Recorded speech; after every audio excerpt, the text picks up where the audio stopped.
안녕하세요. 베이스볼 스타들의 위대한 순간들을 재조명하는 야구 전문 채널 메이저리거입니다. 오늘은 한국 최초로 양대리그 월드시리즈에서 우승한 김병현 투수에 대해 살펴보겠습니다. 애리조나 시절 랜디 존슨과 김병현이 함께 뛰면 완벽해진다는 농담이 있었는데요. 당시 랜디 존슨의 등번호가 51번, 김병현이 49번이었고 이 두 번호를 합하면 정확히 100이 되었기 때문이죠. 실제로 장신이었던 랜디 존슨이 던진 직후 김병현이 마무리 투수로 나오면 높은 곳에서 낮은 곳으로 떨어지는 공에 익숙해져 있던 타자들은 갑자기 공이 지하 밑바닥에서 솟구쳐 오르는 듯한 기분을 느꼈다고 합니다. 이 때문에 랜디 존슨은 김병현을 향해 이렇게 말한 적이 있죠. 삼진을 잡는 능력만은 나보다도 뛰어나다. 블라드미르 게레로 역시 김병현을 향해 반어적인 립서비스를 하기로 했죠. 저런 지저분한 공을 던지는 투수는 MLB에서 당장 퇴출시켜야 한다. 전성기 시절 김병현은 평균 140km 초중반의 언더핸드 스로를 던졌는데요. 최고 구속은 무려 156km에 달했습니다. 그가 던진 프리즈비 슬라이더와 업슛, 싱커, 백도어 슬라이더 등은 홈플레이트에서 각각 상하, 좌우로 휘어지는 구종이었기 때문에 타자가 공략하기 상당히 까다로웠죠.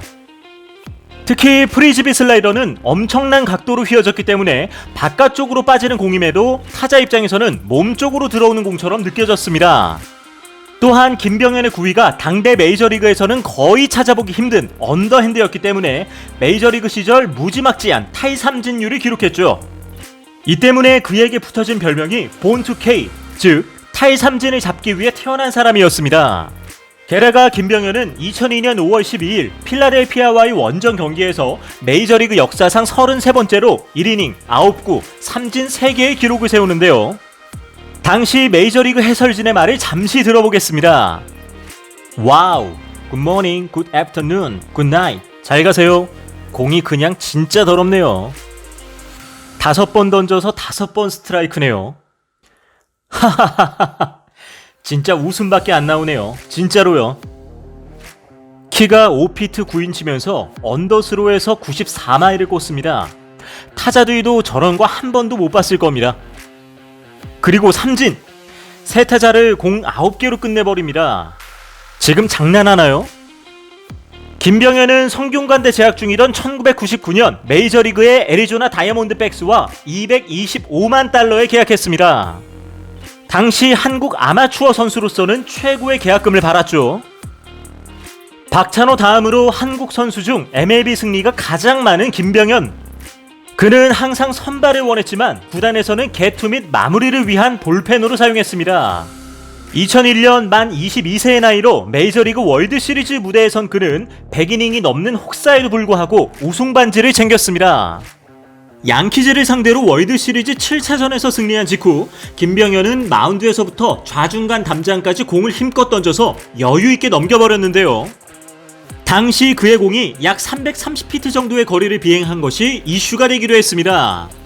참고로 양키즈 스타디움은 우측 펜스 97m에 비해 좌측 펜스가 101m로 더 길었다고 합니다. 훗날 김병현은 당시 행동에 대해 이렇게 회상했습니다. 반항의 행동이었죠. 양키즈에게 너희들만 펜스 밖으로 공을 보낼 수 있는 것이 아니라 나도 넘길 수 있다는 것을 보여주고 싶었어요. 2003년 보스턴 레드삭스로 트레이드된 김병현은 선발과 불펜을 오가며 많은 이닝을 소화했지만 이전만큼 임팩트 있는 모습을 보여주지는 못했습니다. 당시 보스턴은 1920년 베이브 루스를 뉴욕 양키즈로 트레이드시킨 후 수십 년 동안 월드시리즈에서 단 한 번도 우승하지 못했습니다. 이러한 불운을 일명 밤비노의 저주라고 불렀습니다. 밤비노가 베이브 루스의 애칭이었기 때문이죠. 그런데 공교롭게도 애리조나에서 우승을 경험한 김병현이 보스턴에 몸담은 이듬해 2004년 비로소 보스턴은 밤비노의 저주를 이겨내고 월드시리즈에서 우승을 하게 됩니다. 이로써 김병현은 양대리그에서 우승 반지를 획득한 최초의 동양인 선수가 되었죠. 이후 콜로라도 로키스, 플로리다 말린스, 애리조나 다이아몬드백스, 플로리다 말린스로 계속해서 팀을 옮겨 다닌 그는 결국 마이너리그 팀인 피츠버그 파이리츠로 이적 후 방출당하게 됩니다.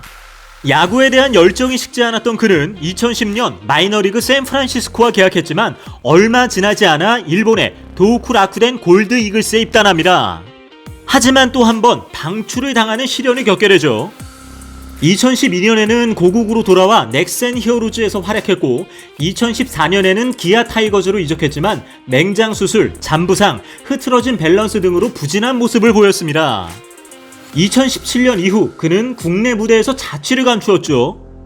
계속 야구를 하고 싶었던 김병현은 도미니카 윈터리그, 호주 프로리그 등에 도전했지만 결국 2019년 공식적으로 은퇴를 선언합니다. 이후 그는 야구 해설자로 활동하며 뭉쳐야 산다 등 예능 프로그램에 특별 출연하기도 했죠. 야구 외 거의 모든 일에 무감각했던 그는 국내 팬들을 위해 2개의 월드 시리즈 우승 반지를 KBO에 기증하기로 결심합니다. 하지만 이 우승 반지를 어디에 둔지 잊는 바람에 기증하지 못하는 일이 발생하게 되죠. 이후 그는 차 트렁크 청소 중 반지를 찾게 되는데요. 하지만 2019년 이사 도중 또다시 반지를 잃어버렸다고 라디오스타에서 밝힙니다. 은퇴 후 미국 샌디에고에서 시작한 우미스시 초밥집은 메이저리그 선수들도 자주 찾는 맛집이라고 합니다. 류현진, 추신수, 강정호 등의 선수들도 미국 서부로 원정으로 오면 꼭 찾는 곳이라고 합니다. 이곳이 대박이 나자 그는 이곳을 전문 경영인에게 맡기고 서울 해방촌에도 팟캇파우라는 태국 음식점을 열었습니다. 또한 자신의 고향인 광주 전남대 부근에서도 라면집을 운영 중이며 예술의 거리에는 자신의 출신 학교 이름을 딴 광주 제일 햄버거라는 수제 햄버거집을 오픈해 폭발적인 인기를 얻고 있습니다. 게다가 현재 60곳이 넘는 가맹점에 식자재를 납품하는 물류사업까지 병행 중이라고 합니다. 김병현은 주방장 겸 사장이었던 직원이 설득해 레스토랑을 오픈하거나 어쩌다 들른 조그만 식당 음식이 너무 맛있어 투자를 결정하기로 했다고 말했습니다. 그는 직접 음식을 하거나 레시피에는 관여하지 않지만 메뉴 구성과 음식 맛에 대한 까다로운 조언은 아끼지 않는다고 합니다. 김병현은 나름 성공한 메이저리거였습니다. MLB 통산 54승 86세이브를 따냈고 2번의 월드시리즈 우승을 경험했죠. 계약금과 연봉을 합치면 2천만 달러를 넘게 벌어들였습니다. 만 45세에는 메이저리그 연금으로 연간 20만 달러가 나온다고 합니다. 2018년 체이스 필드에서 시구를 했던 김병현은 여전히 애리조나 팬들에게 역대 최고의 마무리 투수로 기억되고 있습니다. 다이아몬드백스는 구단 기념관에 BK 특별 부스를 마련해 그의 대형 사진과 각종 기념물을 전시 중입니다. 김병현이 이곳을 방문한 후 다음과 같은 소감을 남겼습니다. 애리조나에 갔을 때 친근한 이들과 즐겁게 해우했어요. 저를 기념한 특별 부스가 있다는 사실은 전혀 몰랐어요. 깜짝 놀랐습니다. 메이저리그에서 매 순간 최고의 마무리를 해준 김병현 선수가 사업가로서 도전한 일들도 멋지게 마무리할 수 있기를 바라며 오늘의 순서를 마치겠습니다. 지금까지 탈삼진을 잡기 위해 태어난 마무리 투수 김병현 선수에 대해 살펴보았습니다. 오늘의 주제와 관련하여 더 궁금하신 점이 있다면 하단 고정 댓글에 있는 오픈 채팅을 사용하여 언제든지 문의해 주십시오. 저희 메이저리거는 더욱 흥미로운 내용으로 다시 인사드리겠습니다. 시청해 주셔서 감사합니다.